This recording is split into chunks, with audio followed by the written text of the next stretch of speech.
O mundo animal. Como descobrir qual é o macho e qual é a fêmea do mundo da zebra? Você pode estar andando por aí e encontrar uma zebra assim na sua rua, na calçada. Então você vai ficar na dúvida qual é o macho e qual é a fêmea. E eu vou te falar. O macho é sempre esse daqui, ó, preto com as listas brancas.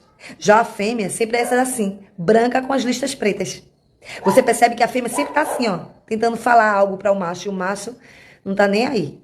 A vida sempre é assim, até no mundo animal. A gente fala, fala, fala, eles não escutam a gente. Sempre é assim. Quem quer saber é assim? Né, Nivan? Eu falo direto, não deixa toalha em cima da cama, não deixa toalha no sofá, fica pedindo a roupa quando tá no banheiro. A gente fala, fala, fala, eles não escutam, não.